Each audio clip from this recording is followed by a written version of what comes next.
ಬರ್ತಾರೆ ಏನೋ ಮಾಡ್ತಾರೆ, ಅದಕ್ಕೆ ಫಸ್ಟೇ ಹಾಕ್ಬಿಟ್ಟಿದ್ದೀವಿ. ಯಾರೋ ಬರ್ತಾರೆ ಏನೋ ಮಾಡ್ತಾರೆ ಅಂತ ಪರವಶರಾಗಿರೋರು ಇಲ್ಲಿ ಬರಬೇಡಿ, ಓಕೆನಾ? ಹಾ ಹಾ ಏನೇನು? ಹಾ, ಅದು ಬರೀ ರೈಟ್ ಟು ರೀಕಾಲ್ಗೆ. ಇಲ್ಲ ಇಲ್ಲ, ಇವಾಗ ಒಂದು SOP ಕೊಟ್ಟಿದ್ದೀವಿ. ಇದೇ ತರ ವರ್ಕ್ ಮಾಡ್ಬೇಕು. ಅವನು ಸಾರ್ವಜನಿಕ ಜೊತೆ ಹೆಂಗ್ ಕನೆಕ್ಟ್ ಮಾಡಬೇಕು, ಅವ್ರ ಪ್ರಾಬ್ಲಮ್ಸ್ ಹೆಂಗ್ ತಗೊಬೇಕು, ಅದನ್ನ ಯಾವ ರೀತಿ ಪ್ರೋಗ್ರಾಮ್ ಮಾಡಬೇಕು, ಅದನ್ನ ಯಾವ ರೀತಿ ಪಾರದರ್ಶಕತೆ ವರ್ಕ್ ಮಾಡಬೇಕು, ಜನರ ಮುಂದೆ ಇಡಬೇಕು, ಜನ ಅದಕ್ಕೆ ರೇಟಿಂಗ್ ಕೊಡಬೇಕು. ಮೋರ್ ದೆನ್ 50% ಜನ ಇಷ್ಟ ಆಗಿಲ್ಲ ಅಂದ್ರೆ ಅವನು ಕರೆಕ್ಷನ್ಗೆ ಹೋಗ್ತಾನೆ. 3 months ಆದ್ಮೇಲೆ ಮತ್ತೆ ಅದೇ ತಪ್ಪು ಮಾಡ್ರೆ ಅವನು ರೈಟ್ ಟು ರೀಕಾಲ್ ಕೆಳಗೆ ಇಳಿಬೇಕು ಅಂತ. ಬಟ್ ಇಳಿಯೋದಿಲ್ಲ, ಲಾ ಇಲ್ಲ ಅದು. ಸೊ ಅಲ್ಲಿ ಒಂದು ಹೋರಾಟ ಆಗಲೇಬೇಕು, ಜನ ಸೇರಬೇಕು. ನೋಡಪ್ಪ, ನೀನು ಈ ಕಂಡೀಷನ್ ನಾನು ನೀನು ಸಪೋರ್ಟ್ ಮಾಡಿದ್ದೀವಿ, ನೀನು ಎಲೆಕ್ಷನ್ ನಿಲ್ಸಿದ್ದೀವಿ ನಾವೆಲ್ಲ ಸಪೋರ್ಟ್ ಮಾಡಿ, ನೀನು ಈ ಥರ ಕೆಲಸ ಮಾಡಿಲ್ಲ, ನೀನು ರಿಸೈನ್ ಮಾಡಬೇಕು ಅಂತ ಒಂದು ಹೋರಾಟ ಆಗ್ಬೇಕು. ಅದೇ ಇಲ್ಲ ಅಲ್ಲ, ಅದಕ್ಕೆ ಮತ್ತೆ ಡಿಪೆಂಡ್ ಆಗಬೇಡಿ, ಇಂಡಿಪೆಂಡೆಂಟ್ ಆಗಿ ಯೋಚನೆ ಮಾಡಿ. ಇಲ್ಲಿ ನಾವು ರೈಟ್ ಟು ರೀಕಾಲ್ಗೆ ಮಾತ್ರ, ಇಲ್ಲ ರೈಟ್ ಟು ರೀಕಾಲ್ ಬಗ್ಗೆ ಮಾತ್ರ ನಾವೇನು ಹೇಳಿದೀವಿ ಅಲ್ಲಿ, ರೈಟ್ ಟು ರೀಕಾಲ್ ತರುವವರೆಗೆ ಮಾತ್ರ ಹೋರಾಟ ಇರುತ್ತೆ ಅಷ್ಟೇ.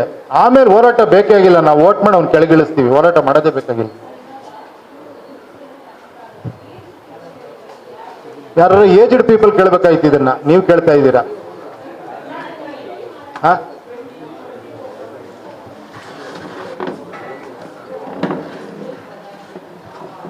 ಇಲ್ಲ, 80% ಜನರ ಜೊತೆ ಸೇರ್ಕೊಂತಾರೆ ಅವರು. 80% ಜನ ಮೊಬೈಲ್ ಯೂಸ್ ಮಾಡ್ತಾರಲ್ಲ, ಅವ್ರ ಜೊತೆ ಖಂಡಿತ ಅವ್ರು ಸೇರ್ಕೊಂತಾರೆ.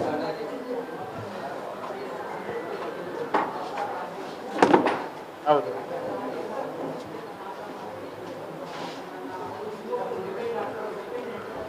ಅಲ್ಲಲ್ಲ, ವೋಟ್ ಹಾಕ್ತಿರೋದು ಎಷ್ಟು ಜನ ಹೇಳಿ?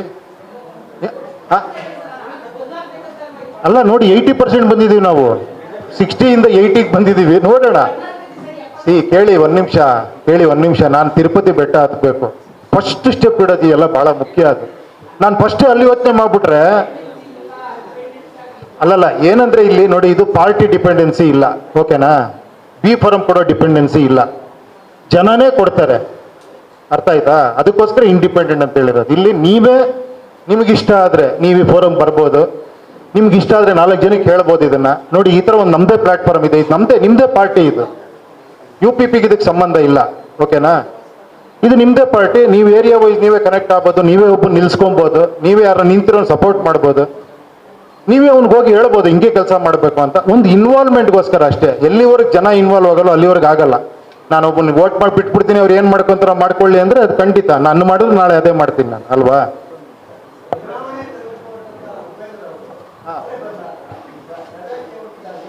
ಅಲ್ಲ, ಬದಲಾವಣೆ ಆಗ್ತಿರೋದೇ ಜಗದ ನಿಯಮ. ನೋಡಿ, ನನ್ನಲ್ಲಿ ಎಷ್ಟು ಬದಲಾವಣೆ ಆಗಿದೆ. ನಾನೊಂದು ಪಾರ್ಟಿ ಹಿಡ್ಕೊಂಡೆ, ಅದರಲ್ಲೇನೋ ಟ್ರೈ ಮಾಡೋಣ ಅನ್ಕೊಂಡೆ, ಅದಾಗ್ಲಿಲ್ಲ, ನಾನೇ ಪಾರ್ಟಿ ಮಾಡಿದೆ. ಆಮೇಲೆ ಬಿ ಫಾರಂ ಕೊಡ್ಬೇಕಾದ್ರೆ ಎಷ್ಟು ಪ್ರಾಬ್ಲಮ್ ಬರುತ್ತೆ ಅಂತ ಗೊತ್ತಾಯ್ತು. ಜನರ ಹತ್ರನೇ ಹೋಗಿ ಅಂದೆ, ಅಲ್ಲೂ ಕೂಡ ಪ್ರಾಬ್ಲಮ್ ಇದೆ. ಅಲ್ಲೇನಂದ್ರೆ ಒಬ್ಬ 100 ಇದು ಸೈನ್ ಹಾಕ್ಸ್ಕೊಂಡ್ಬಂದಿರ್ತಾರೆ, ಒಬ್ಬ 80 ಸೈನ್ ಹಾಕ್ಸ್ಕೊಂಡ್ಬಂದಿರ್ತಾನೆ. 80 ಸೈನ್ ಹಾಕಿರೋ 100 ಸೈನ್ ಹಾಕಿರೋ ಬೈತಾ ಇರ್ತಾನೆ, ಸಾರ್ ಅದೆಲ್ಲ ಮೋಸ ಸಾರ್ ಅಂತ.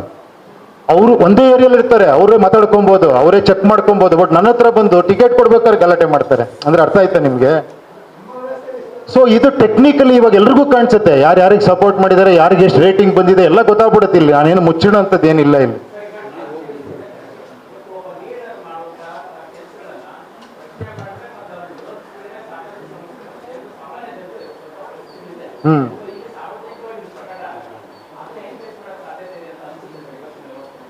ಅಲ್ಲ, ನಿಮಗೆ ಒಳಗೆ ಬರೋಕ್ಕೆ ಭಯ ಆಗತ್ತೆ ಅಂತಾನೆ ಇದ್ರೊಳಗಡೆ? ಅಲ್ಲಲ್ಲ, ನೀವ್ ಹೇಳಿ.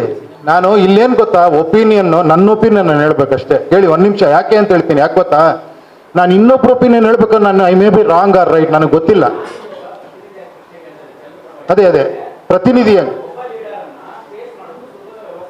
ಅಲ್ಲ, ಇಲ್ಲೇನಂದ್ರೆ ಟೆಕ್ನಾಲಜಿ ಇರೋದ್ರಿಂದ ಇಲ್ಲಿ ಫೇಸೇ ಮಾಡಲ್ಲ, ಡೈರೆಕ್ಟಾಗಿ ಕನೆಕ್ಟ್ ಆಗ್ತಾ ಇರ್ತಾರೆ, ಅವರೇ ಮಾಡ್ಕೊತಾ ಇರ್ತಾರೆ.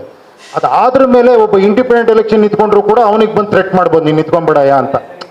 ಅಲ್ಲ, ಅದು ಏನೂ ಮಾಡೋಕ್ಕಾಗಲ್ಲ. ಅವಾಗ ನಮಗೆ ಒಬ್ಬ ಡಿಕ್ಟೇಟರ್ ಬೇಕು ಅವಾಗ ಅಂತ ಒಪ್ಕೊಂಡಂಗಾಗತ್ತೆ. ಡೆಮಾಕ್ರಸಿ ಇರಬಾರ್ದು ಅವಾಗ, ಅಷ್ಟು ಎದುರೋ ಜನಕ್ಕೆ, ಅಲ್ವಾ ಇವರೇ? ಹಾ,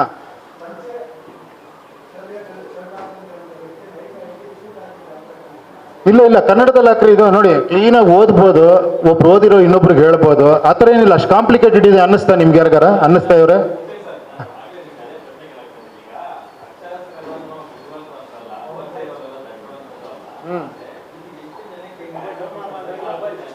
ಅಲ್ಲ